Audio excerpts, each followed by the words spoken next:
Ireland, a land of rolling green hills, sparkling lakes and rugged coastlines. But Ireland is more than just its beauty. It's a land of stories, whispered on the wind, etched in ancient stones and sung in lively pubs. This is a journey through time, a glimpse into the soul of Ireland. Join us now as we journey back, peeling back the layers of time to uncover the secrets of this enchanting island. Centuries before written records, Ireland was a land cloaked in mystery. Around 500 BC, the Celts arrived on Irish shores. These skilled warriors and artisans brought their language, art, and legends. The Celts were deeply connected to nature. They saw spirits in the trees, rivers, and hills. Their world was full of magic and mythology. They expressed their beliefs through intricate metalwork and storytelling. Their stories spoke of brave warriors and magical creatures, these tales later written in manuscripts like the Book of Kells. The legacy of the Celts lives on in Ireland, echoing in music and dance today. The peace of Celtic Ireland was shattered in the 8th century AD. From the icy waters of Scandinavia came fierce warriors, their long ships adorned with fearsome dragons.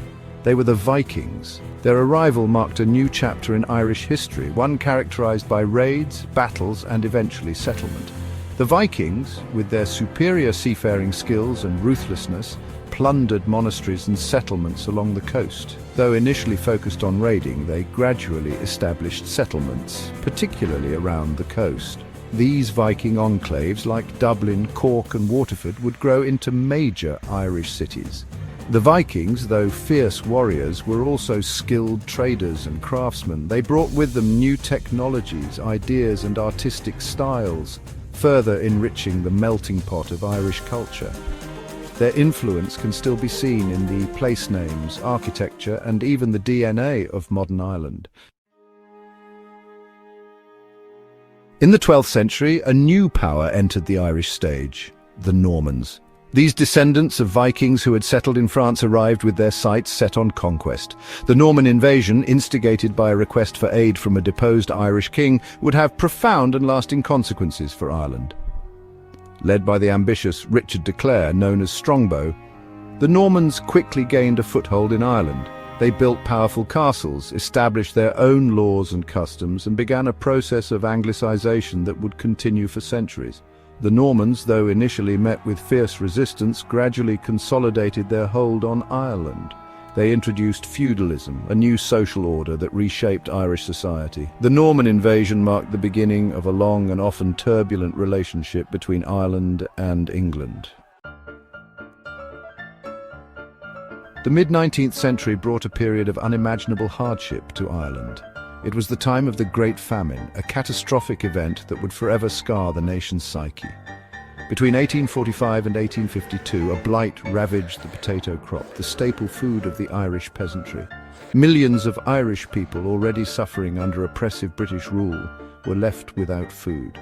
Mass starvation and disease swept the land. Desperate families were forced to flee their homes, seeking refuge in workhouses or boarding ships bound for distant shores like America, Canada, and Australia. The Great Famine had a devastating impact on Ireland. Over 1 million people died from starvation and disease, and millions more emigrated. The population of Ireland plummeted, and the country was left reeling from the trauma. The Great Famine remains a deeply emotive subject in Ireland, a harrowing reminder of the fragility of life and the consequences of injustice. The spirit of the Irish, however, could not be extinguished. The 20th century saw a resurgence of Irish nationalism, fueled by centuries of struggle against British rule. The fight for independence was a long and arduous one, marked by both peaceful protests and armed rebellion. The Easter Rising of 1916, though ultimately unsuccessful, proved to be a turning point. The execution of the rebellion's leaders ignited public outrage and galvanized support for the cause of Irish independence. Years of unrest and guerrilla warfare followed, culminating in the Anglo-Irish Treaty of 1921. This treaty granted independence to most of Ireland, but it also led to a painful partition of the island. Northern Ireland, with its predominantly Protestant population, remained part of the United Kingdom, a source of conflict that would continue to cast a shadow over Ireland for decades to come.